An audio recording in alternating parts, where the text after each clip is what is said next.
Telugu digital media network లో political కేటగిరీలో number 1 కేవలం 72 గంటల్లో 1,50,00,000 వ్యూస్ పైగా పాపులర్ టీవీ నెట్వర్క్. మిత్రులారా, ఆధునిక కవిత వికాస పరిణామం అంటే దాదాపు 123 సంవత్సరాలు కట్టమంచి రామలింగారెడ్డి ముసలమ్మ మరణంతో మొదలు పెడితే ఇప్పటిదాకా ఈ మొత్తం పరిణామాన్ని 7-8 నిమిషాల్లో చెప్పాలని అంటే ఒక సినాప్సిస్ ఇవ్వగలం, ప్రసంగం కాదు, స్థూలంగా ఒక సినాప్సిస్ లాంటిది ఇవ్వగలం.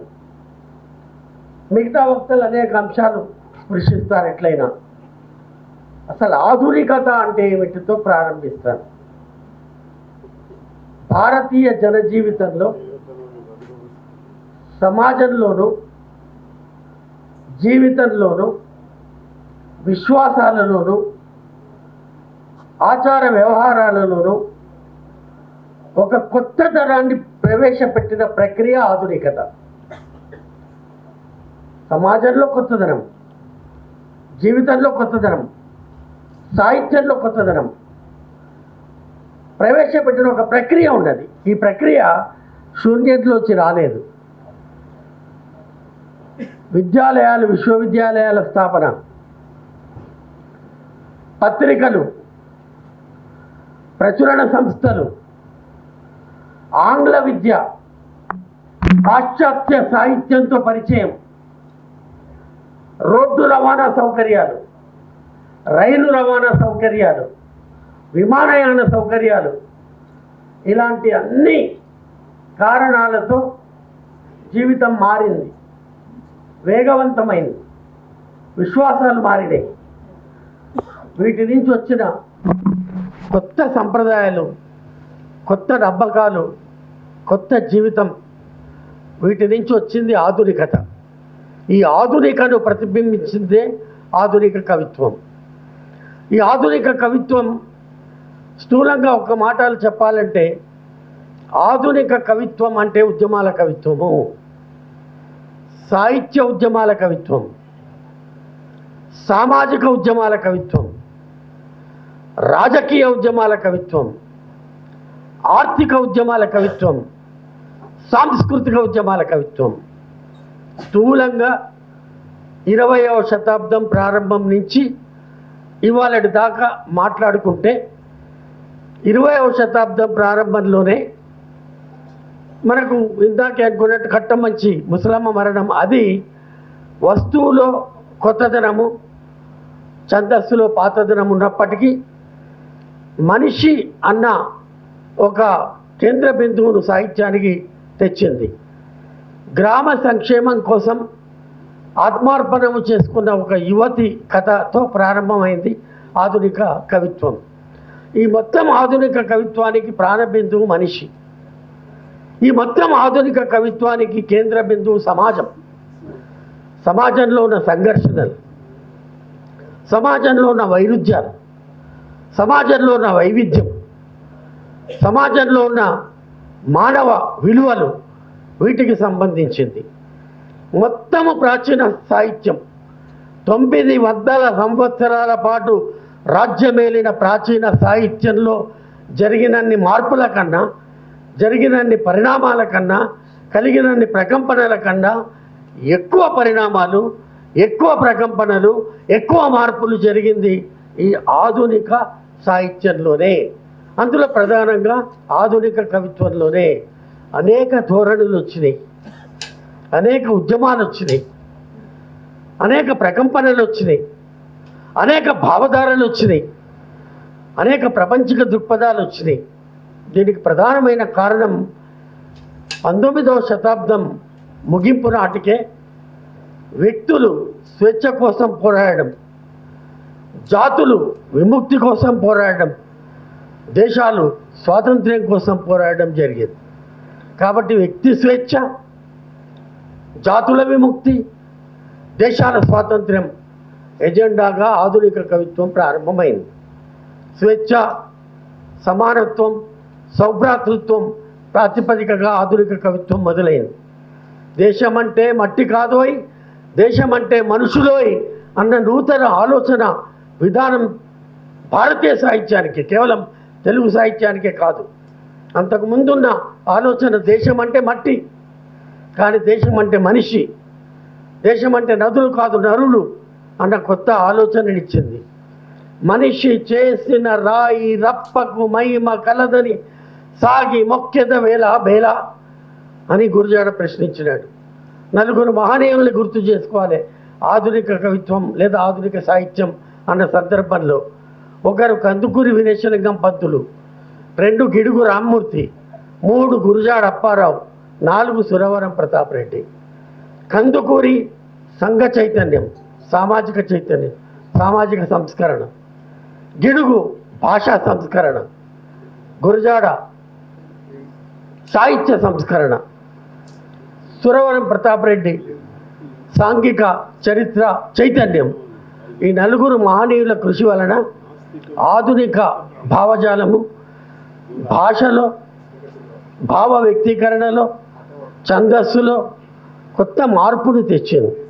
ఈ మార్పునిచ్చి వచ్చినవే కాల్పనిక కవిత్వము, అభ్యుదయ కవిత్వము, దిగంబర కవిత్వము, విప్లవ కవిత్వము, పైగంబర కవిత్వము, చేతనావర్తం కవిత్వము, అనుభూతి కవిత్వము, దళిత కవిత్వము, స్త్రీవాద కవిత్వము, ముస్లిం మైనారిటీవాద కవిత్వము, ప్రాంతీయ అస్తిత్వవాద కవిత్వము, తొలిదశ మలిదశ తెలంగాణ పోరాట కవిత్వము.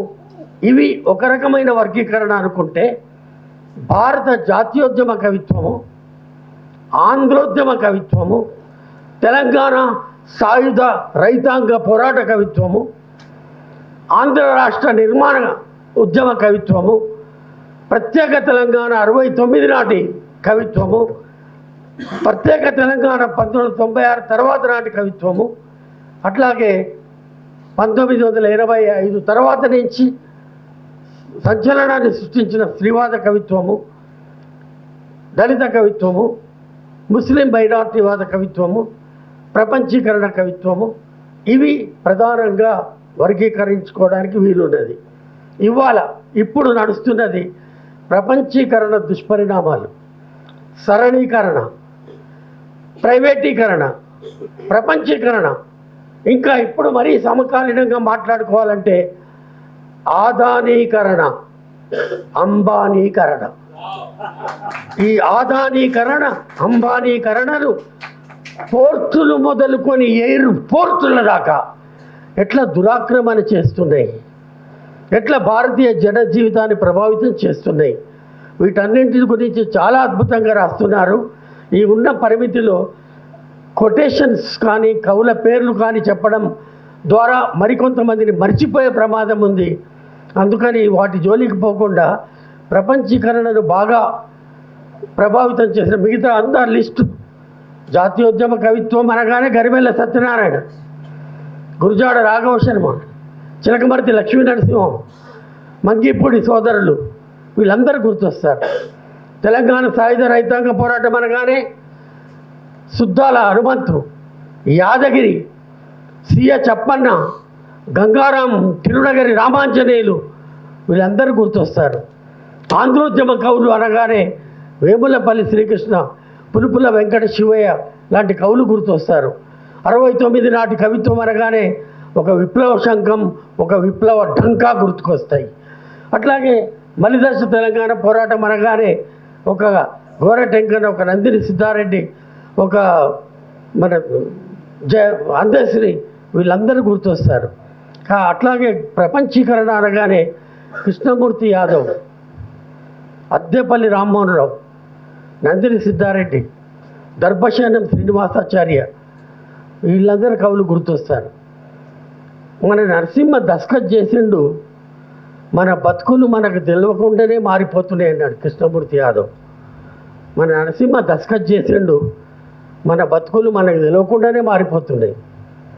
ఒక సంతకం విలువ ఒక దేశ సంస్కృతి అన్నాడు అద్దేపల్లి రామ్మోహన్ రావు. భూములు మనవే, నీళ్లు మనదే, శ్రమ మనదే, విత్తనాలు వాడిస్తాడట, ఎరువులు వాడిస్తాడట, ఏం పండించాలో వాడే చెప్తాడట అన్నాడు నందిని సిద్ధన్న. అట్లాగే vascodigama.com లాంటి పుస్తకాలు వచ్చినాయి. అపారమైన సాహిత్యం వచ్చింది.